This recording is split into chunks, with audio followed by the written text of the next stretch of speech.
property and should go back to being a mosque. Well, the move has drawn international criticism. Secretary of State Mike Pompeo urged Ankara to leave its status unchanged, and UNESCO says it could affect the building's status as a World Heritage Site. NPR's Peter Kenyon. Local amusement park is getting ready to scare your socks off with a new attraction. This will be hard. 30 points. This is NPR. Rescuers in Japan continue to look for missing people as heavy rain moves through the southern and central part of the country. More than 60 people have been killed by flooding or mudslides in Japan. Forecasters say it will rain for most of the weekend. Some places could see as much as 11 inches. Hundreds of people have been airlifted to safety. Officials in South Korea have found an apparent suicide note in the home of the mayor of the capital.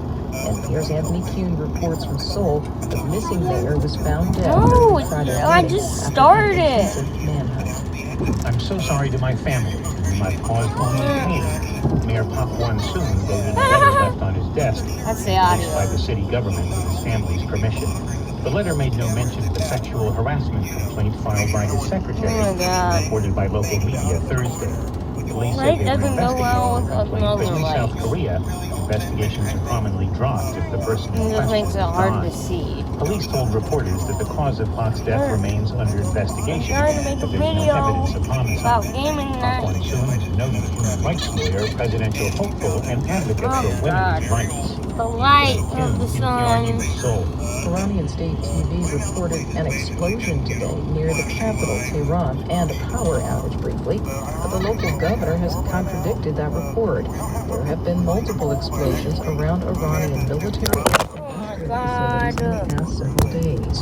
Another one was near a nuclear facility that assembles centrifuges.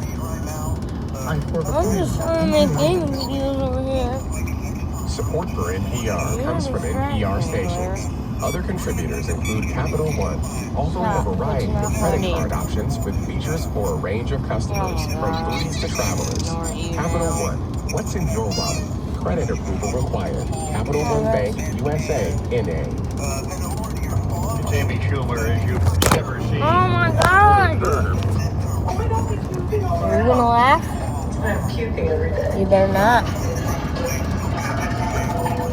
Expecting Amy, a new docuseries about preparing to give birth to a child, and a new stand-up act at the same time. And all the latest news Saturday on Weekend Edition from NPR News.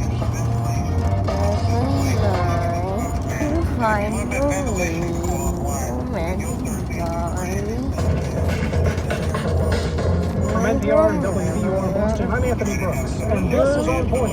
Last month, Air Force Sergeant Stephen Carrillo was charged with the killing of 2 law enforcement officers. He wore a ballistic vest with a curious patch containing a Hawaiian print. Here's U.S. Attorney David Anderson. Carrillo appears to have used his own blood to write phrases on one of the cars that he carjacked.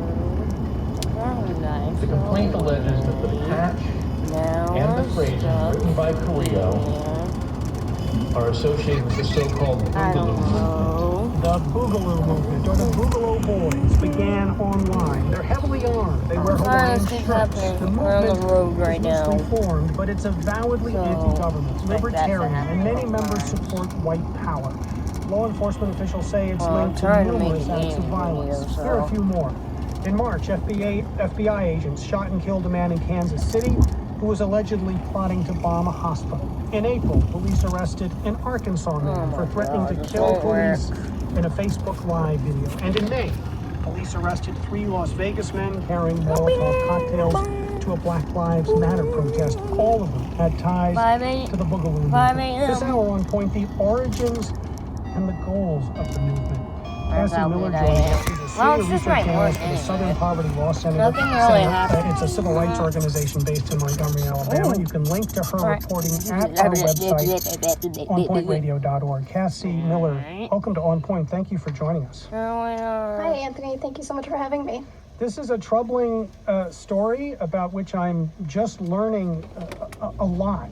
So let's go back to the beginning. What is the Boogaloo movement? Give me a quickish definition. What are we talking about here? Sure. I think it's best to understand the term itself. So the Purple guy. Boogaloo is used to describe an upcoming race war, or in more extreme circles, it's Second actually night. an explicit call This is for where it gets a race tough. war.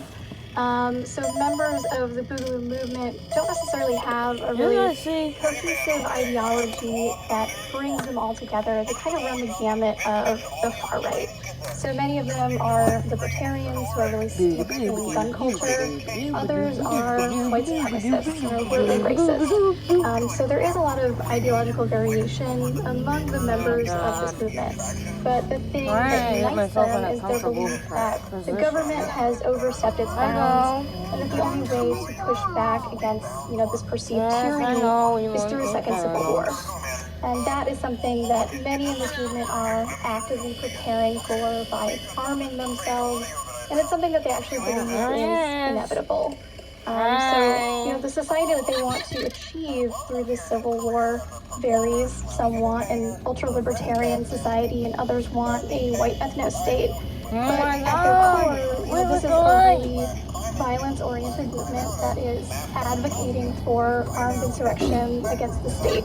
Armed insurrection against the state. So is it a civil war they're pushing for, or a revolution?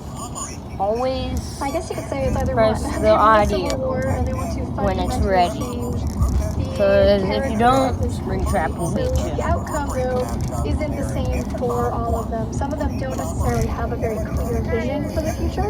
Some of them who are more steeped in white supremacist ideology want to build a fascist white supremacist state. Right. So give us a sense of how widespread it is, how big it is, how This is my terrible attempt. Oh my god! Talk a little bit about that. It is hard to tell with these kinds of movements because a lot of times people are very secretive, trying to conceal their identities. And with the Boogaloo movement, it's more difficult because, this is really an amorphous subculture that exists mostly online. And there's no organized membership, there's no sort of formalized group that people join.